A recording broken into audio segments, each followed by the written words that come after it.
할렐루야. 예배하는 저와 여러분에게 하나님의 은혜가 함께 하시기를 간절히 소망합니다. 저는 오늘 그동안 함께 나누었던 시편의 그 대단원의 막을 좀 내리고자 합니다. 올해 초에 성경을 읽으면서 시편의 말씀이 참 제 마음에 많이 와닿았었습니다. 그래서 여러분과 함께 같이 말씀을 나누면 좋겠다는 생각으로 시편을 시작하게 되었습니다. 성경 대부분의 말씀이 그렇지만 시편은 더욱 좀 우리의 눈높이에 맞추어진 고백들이 참 많다 하는 생각이 들었습니다. 그래서 수많은 신앙의 선배들이 시편의 고백을 통해 기도하고 하나님과 더 가까워질 수 있었던 그런 아주 귀한 말씀들이 아주 많이 담겨져 있다는 생각이 들었습니다.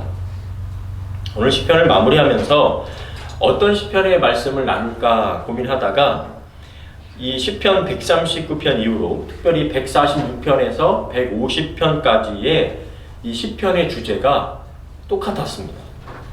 그 주제는 바로 뭐냐면 찬양입니다. 이 시편 150편은 이 시편 전체가 5권, 이 권으로 묶어져 있습니다. 5편의 권으로 묶어져 있는데 그 5권, 마지막이 5번째 5권의 마지막 결론이라고 볼 수도 있고 시편 전체의 결론이라고 볼 수도 있는 게 바로 이 시편 150편입니다. 시편의 맨 마지막 책이기도 하고요. 우리가 어떤 책을 볼 때도 결론을 보면 그 책이 말하고자 하는 내용을 압축해서 좀 볼 수 있지 않습니까? 그런 면에서 이 시편 150편은 전체 시편이 말하고자 하는 내용이 이 안에 다 담겨 있다라고 볼 수가 있습니다. 그 내용은 아주 간단하죠. 어린아이에서 노인에 이르기까지 교회를 다니지 않으시던 분이라 할지라도 이 시편 150편을 싹 눈으로 훑어만 봐도 주제를 알 수가 있습니다.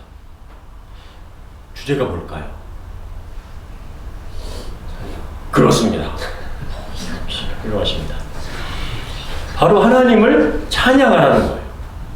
이걸 우리가 한마디로 우리가 교회를 다니시면 아주 자주 듣게 되는 게 있죠.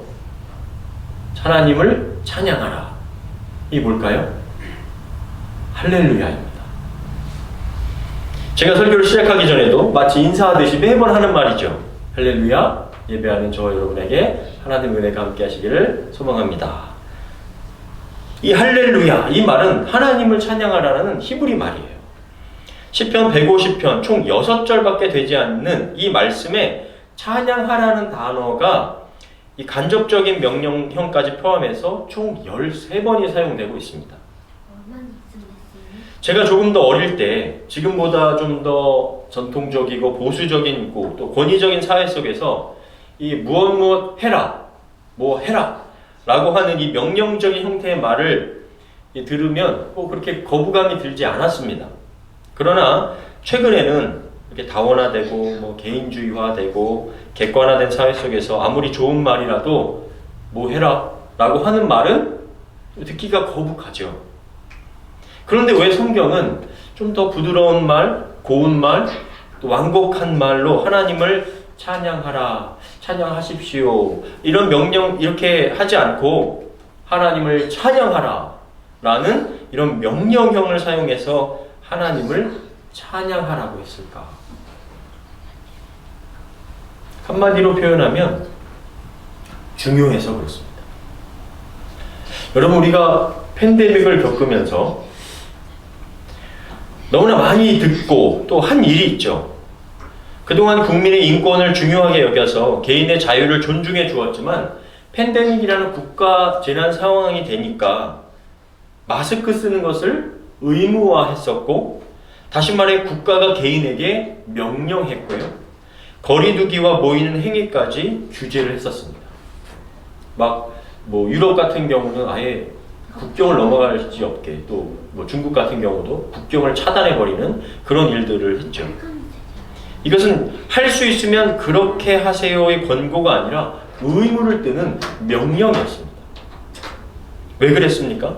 수많은 사람들의 생명이 달린 일이었기 때문이었죠. 그래서 국가가 내린 긴급 명령을 위반하면 그에 상응하는 벌금이나 제재가 따랐습니다. 그런데 단지 나에게 명령하는 것이 기분 나쁘다고 그 법을 따르지 않는다면 자신의 생명뿐 아니라 타인의 생명까지 위협하고 피해를 줄 수 있게 되었던 것이죠. 마찬가지입니다. 성경에서 좀 이렇게 긴급한 목소리로 혹은 명령의 단어가 쓰였다면 이것은 우리에게 있어서 아주 중요한 일이고 마땅한 일이다라고 생각해야 됩니다. 그리고 이슬람의 무슨 극단주의자들처럼 명령하는 내용 자체가 폭력적이거나 피해를 주는 일이 아니라 지극히 상식적이고 납득이 되는 말씀이라는 것이죠. 그런 면에서 시편 150편의 할렐루야, 하나님을 찬양하라는 아주 중요하고 마땅히 우리가 인간으로서 해야 하는 일이다라는 것입니다. 시편 150편은 6절밖에 되지 않지만 그 내용이 아주 잘 정렬이 되어 있습니다. 먼저 1절은 찬양의 대상입니다. 누구를 찬양합니까? 누구를 찬양하라고 하는 것이죠? 하나님을 찬양하라고 말씀하고 있습니다. 어떤 자연도 아니고 사람도 아니고 알라신도 아니고 부처도 아니고 여호와 하나님이라는 대상이 아주 분명하게 기록하죠. 이 팀 켈러 목사님이라는 분은 내가 만든 신이라는 책에서 이렇게 말씀하고 있습니다. 당신에게 하나님보다 더 중요한 것, 하나님만이 주실 수 있는 걸 다른 데서 찾으려는 모든 시도, 그것이 바로 당신이 만든 신이다. 무엇이든 우상이 될 수 있고 좋은 것일수록 그러기 쉽다.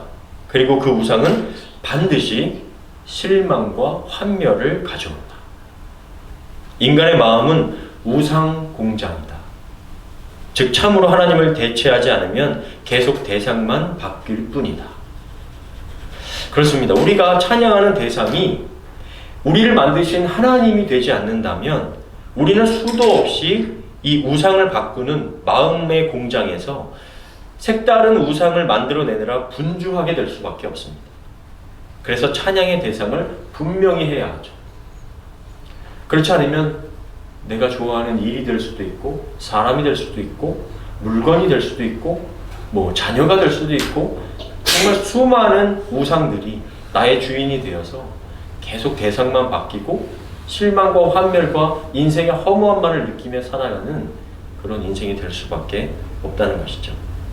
2절은 찬양의 이유입니다. 하나님을 찬양하는 이유는 그가 행하신 놀라운 일들과 그의 위대하심에 있습니다. 3절과 5절은 찬양의 방법입니다. 어떻게 찬양해야 되죠?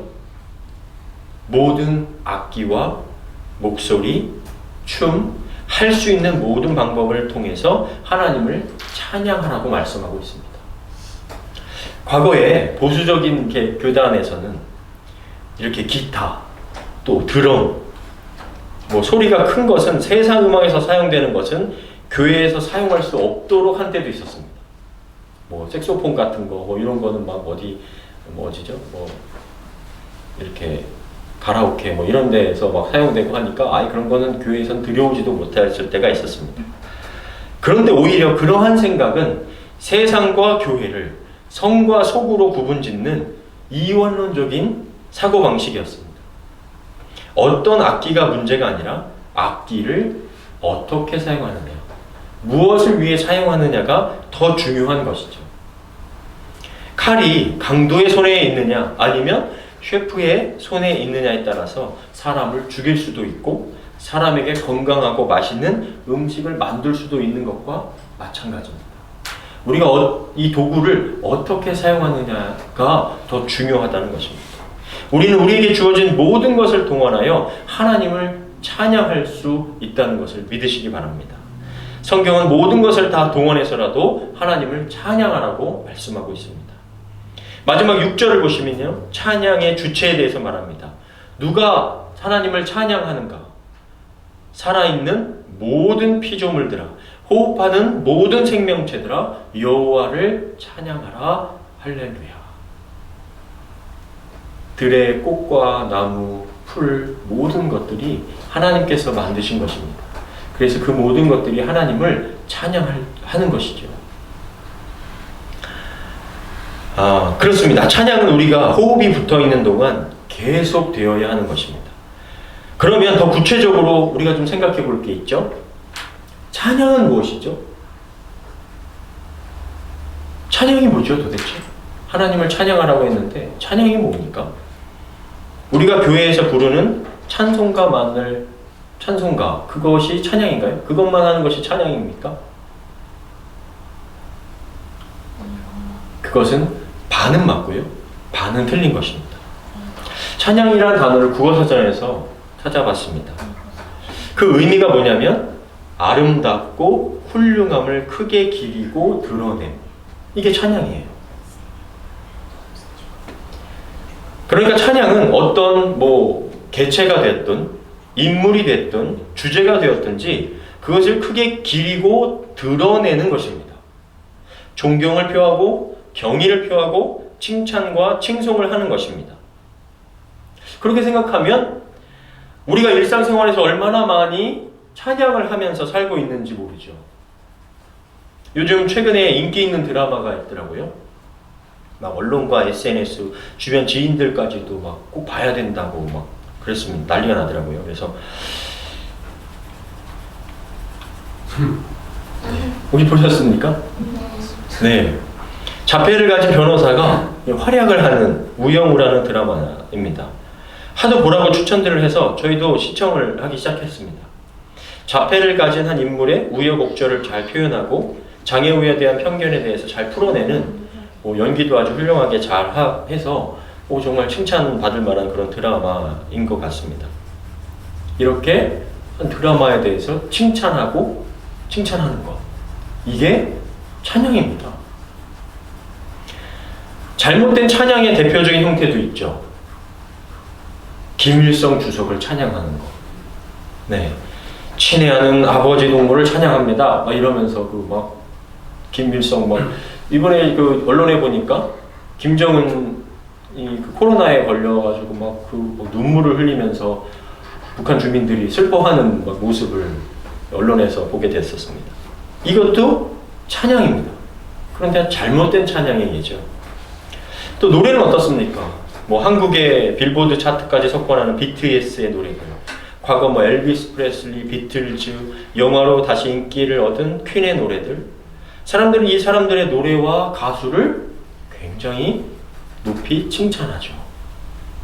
그리고 최근에는 서로 맛집을 물어보기도 하고 추천하고 방송에서 맛집을 탐방하고 연예인들이 맛있게 먹으면서 그 음식을 막 찬양합니다. 너무 맛있다, 입에서 녹는다, 먹으니까 엄마 생각이 난다, 별의별 이야기들을 통해서 막 좋아요도 눌러주고 SNS에서도 막 난리가 나죠. 더 나아가 아름다운 풍경을 보며 감탄을 하기도 하고 경이롭다고 하고 어떤 인물에 대해 미담을 늘어놓으며 그 사람을 찬양하죠. 아이돌, 게임, 자동차, 전자제품 등 사람들은 그 모든 것들에 대해서 막 격려하고 칭찬하고 막 높이 세워줍니다. 우리가 살면서 찬양이란 뜻을 제대로 모르고 하나님께만 하는 것이라고 국한된 생각을 해서 그렇지 우리는 계속해서 찬양을 하며 살고 있었고 앞으로도 그렇게 살아갈 것입니다. 즉 찬양은 어떤 가사와 곡조를 만들어 노래로만 하는 것이 아니라 감탄하고 경의를 표하고 자랑하는 것입니다. 그것이 찬양이라는 거예요. 그런데 가장 중요한 것은 그 어떤 것, 그 무엇을 찬양하는 것보다 올바른 대상을 바르게 찬양하는 것이 중요합니다. 우리는 앞서서 20여 분도 되지 않은 찬양의 시간을 때로는 지루해하거나 집중하지 못할 때도 많습니다. 그러나 맛집을 찾아 떠나는 시간은 1시간, 2시간 기다려서라도 먹어보고 말리라, 먹고 찬양하리라 결단을 하면서 다녀보기도 하죠. 하나님 나라를 위해 이웃을 위해 손을 펴는 것은 힘이 드는데 좋은 제품을 사는 것, 또 명품 옷과 가방을 사는 것, 이런 것들에 사람들은 과감한 비용 사용하는 것을 아끼지 않습니다. 제가 말씀드리려는 것은 우리가 속도보다 방향이 중요하다는 말을 많이 하고 듣는 것처럼 우리의 삶의 찬양도 마찬가지입니다. 인생을 살아가며 겪는 수많은 어떤 리액션과 감탄과 경의의 찬양들도 중요합니다.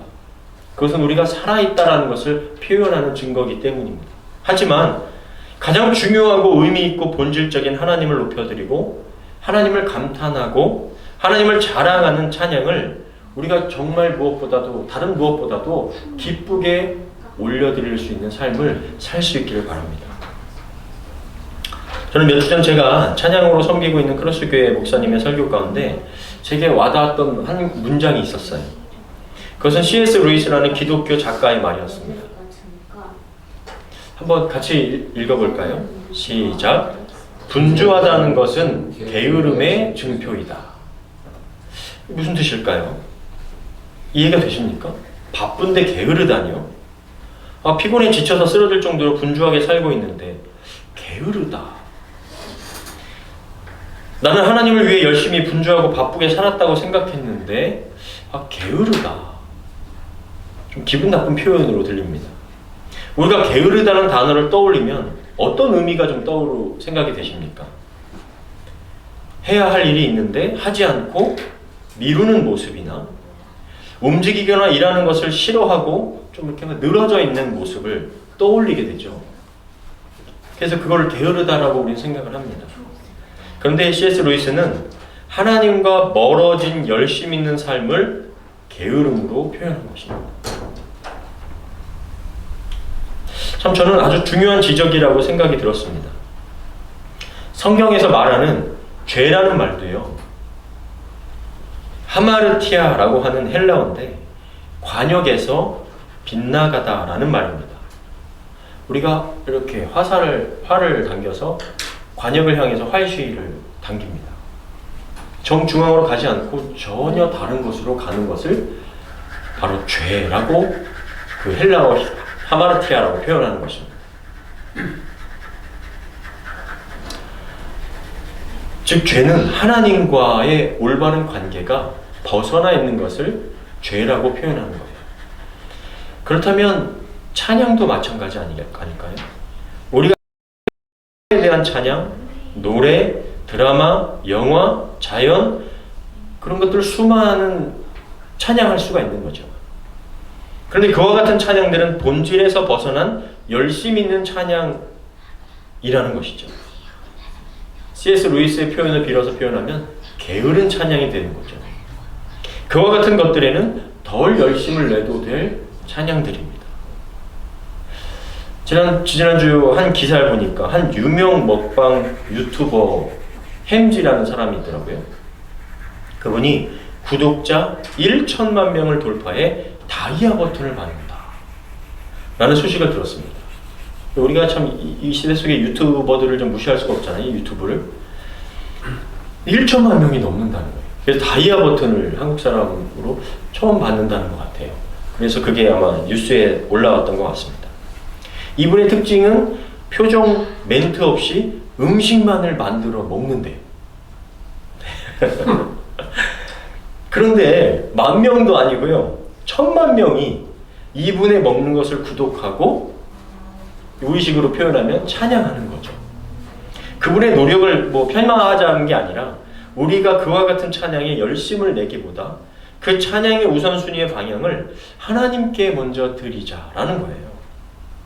같은 찬양의 주제를 다루고 있는 시편 146편 1절부터 5절에 이렇게 말씀합니다. 여호와를 찬양하라. 내 영혼아 여호와를 찬양하라. 내가 살아있는 동안 여호와를 찬양하며 내 평생에 하나님을 찬송하리라. 권력 있는 사람을 의지하지 말며 도울 힘이 없는 인간을 의지하지 말아라.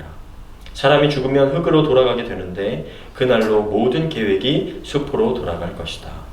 야곱의 하나님을 의지하고 자기 하나님 여호와께 희망을 두는 자는 복이 있다. 사람을 찬양하고 의지하는 것이 우리에게 있어서 참 더 쉽습니다. 그런데 그와 같은 찬양에는 분명한 한계가 있다고 오늘 말씀하고 있습니다. 그러나 하나님을 찬양하는 자, 하나님께 희망을 두는 자는 복이 있다. 말씀을 정리하면서 아까 말씀드렸던 C.S. 루이스가 찬양에 대해서 이렇게 정리하고 있는 것을 함께 나누면 좋겠습니다. 감탄한다, 칭송한다라는 말은 깨어있고 현실을 제대로 파악한다는 말이며 하나님은 그런 칭송을 받으실 대상입니다. 반대로 그분을 칭송하지 못하는 것은 가장 위대한 경험을 놓쳐버리는 것이요, 결국 모든 것을 놓쳐버리는 것이 됩니다. 왜냐하면 하나님의 예배를 받으시는 중에 사람들에게 자신의 현존을 나타내신다는 사실을 몰랐던 것이기 때문입니다. 네, 사랑하는 여러분, 우리는 수많은 찬양들을 하며 살았고 살아갈 것입니다. 아름답게 피어난 꽃과 멋진 풍경들, 또 자녀들의 웃음소리와 그들의 어떤 노력의 결실들, 또 사랑하는 아내와 남편과의 어떤 따뜻한 관계들, 맛있는 음식과 음악들, 다양한 문화들을 경험하며 놀라고 찬양할 것입니다. 그것이 나쁘다는 게 아닙니다. C.S. 루이스가 얘기한 것처럼 그것은 우리가 살아있다는 것, 그것을 표현하는 것이에요. 그와 같은 것들이 우리에게 주는 즐거움이 있습니다. 그런 감탄과 경이로움과 즐거움 속에 우리가 살아있음을 느끼고 경험하며 살아가게 될 것입니다. 그런데 하나님을 찬양하지 않는다면, 하나님 찬양하는 것을 놓친다면, 하나님을 기뻐하고 그분이 즐거워하는 것에 우리가 만족할 수 없다면, 그것은 우리의 인생이 울리는 꽹과리와 같고 흘러가는 시간 같고 공허하고 끝없는 방황처럼 완전할 수 없게 될 것입니다. 더불어 루이스가 말한 것처럼 하나님의 현존을 놓치게 되어 결국 모든 것을 놓쳐버리는 우를 범하게 될 것입니다. 우리가 하나님을 진정 감사하고 자랑하고 감탄하고 하나님을 사랑할 때 그 찬양은 우리를 새롭게 하고 힘있게 하며 정말 살아있음을 생명력 있게 한다는 것을 온전하게 경험하게 될 줄 믿습니다. 할렐루야. 하나님을 찬양하는 저와 여러분이 다 되시기를 주님의 이름으로 간절히 축원합니다. 아멘.